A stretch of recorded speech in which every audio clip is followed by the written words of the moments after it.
Nell'ambito delle manifestazioni estive che il comune di Porto Empedocle ha organizzato un incontro con lo scrittore Felice Cavallaro che ha presentato il suo ultimo libro dedicato a un grande della nostra scrittura, Leonardo Sciascia. L'iniziativa si inquadra nell'ambito di prossime eventi che l'assessorato alla cultura empedoclina andrà a organizzare per il prossimo mese di settembre, in particolare per ricordare anche il maestro Camilleri. Ma vale la pena riscoprire Leonardo Sciascia, che può essere utilizzato come una lente di ingrandimento per scoprire bene i problemi in cui siamo immersi oggi. Leonardo Sciascia ha scoperto il tema dell'impostura,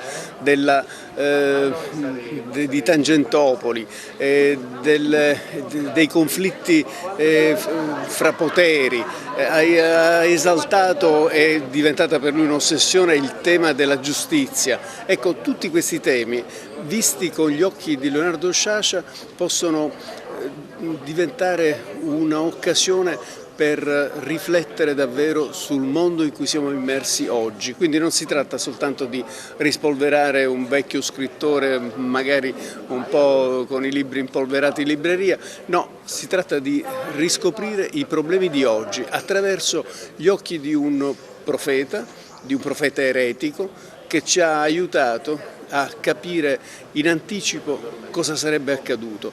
Molti però hanno finito per non cogliere questi allarmi quando avrebbero dovuto, e quindi è proprio su questo ritardo che bisogna riflettere per evitare di non guardare bene alle soluzioni possibili per i problemi in cui siamo immersi oggi. La strada degli scrittori. La mia vita, pur essendo nata a Siracusa, dove gli scrittori che ho conosciuto erano i greci, perché Euripide, Sofocle, Eschilo sono stato il mio pane giovanile.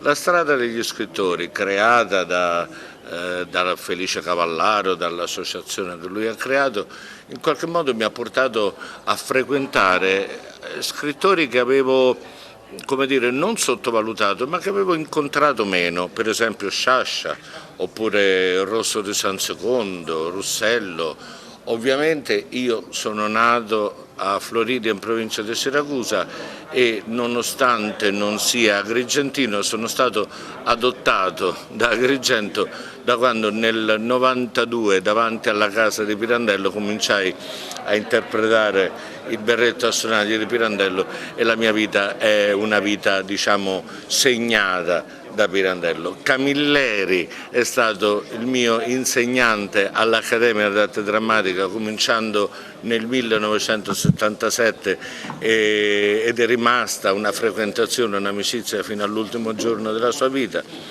Felice Cavallaro è un giornalista che io stimavo moltissimo prima di conoscerlo per il suo impegno etico, culturale, sulla nostra terra, sui nostri valori. Lui mi ha fatto conoscere più approfonditamente Leonardo Sciascia. Dobbiamo tornare alla normalità, a vivere, questa è una città di cultura che offre tanti spunti, tante iniziative. Oggi abbiamo l'onore di avere fra noi una delle più prestigiose firme del giornalismo italiano, Felice Cavallaro, che ci parla del suo libro L'eretico dedicato a Sciascia. Siamo davvero felici di cominciare nel proseguo, per la verità, di iniziative dedicate ai grandi scrittori italiani, a partire dai nostri conterranei, dopo le iniziative per Camilleri che avranno un seguito nella prima settimana di settembre, dedicare appunto a Sciascia, che frequentava questa torre, il centro culturale e sociale Torre di Carlo V, in cui incontrava uomini come Andrea Camilleri e altri illustri letterati e uomini di cultura di questa terra. Questa sera dedicarla a lui, a 30 anni dalla morte, quindi è una cosa davvero bella. Assessore alla cultura Conigliaro, si presenta oggi questo libro, il primo di una serie di iniziative che il Comune con l'assessorato alla cultura intenderà organizzare. Cosa ce ne anticipa qualcuno?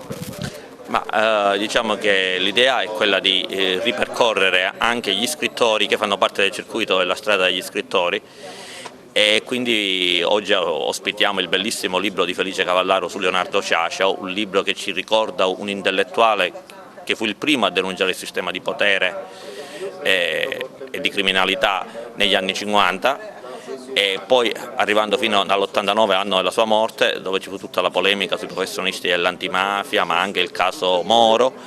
E poi ovviamente avremo la prossima settimana il ricordo per il 95esimo anniversario dalla nascita di Andrea Camilleri. Avremo tutta una serie di manifestazioni che annunceremo questa settimana, e avremo anche la presentazione del libro di Cilona, Andrea Camilleri un anno dopo. L'associazione Mariterra, sempre nel totale rispetto delle norme contro il coronavirus, quindi col distanziamento, farà un cineforum su Mariterra e Acchio Club, entrambe le associazioni che sono le stesse che hanno realizzato il murales, hanno proposto il murales di Camilleri, stanno promuovendo questi cineforum di film degli anni passati, degli anni 60-70, per ripercorrere anche un po' di storia del cinema.